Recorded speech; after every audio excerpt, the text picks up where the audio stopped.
OBC जन आक्रोश मोर्चा यात्रेचा दुसऱ्या टप्प्यामधील दौरा निश्चित झालाय। ओबीसी जन आक्रोश यात्रेचा पहिला टप्पा यशस्वी झाल्यानंतर आता ओबीसी संयोजक समितीने ओबीसी नेते लक्ष्मण हाके आणि नवनाथ वाघमारे यांचा दुसऱ्या टप्प्यामधील दौऱ्याचे नियोजन केलंय। येत्या 18 ऑगस्ट रोजी नांदेड जिल्ह्यामधील भोकरदन मध्ये दुसऱ्या टप्प्यामधील पहिली संवाद सभा पार पडणार आहे, तर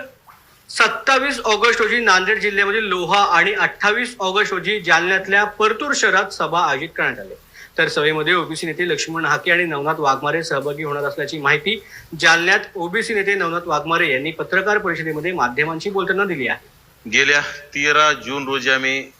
उपोषणाला बसलो आणि 10 दिवस उपोषण केल्याच्या नंतर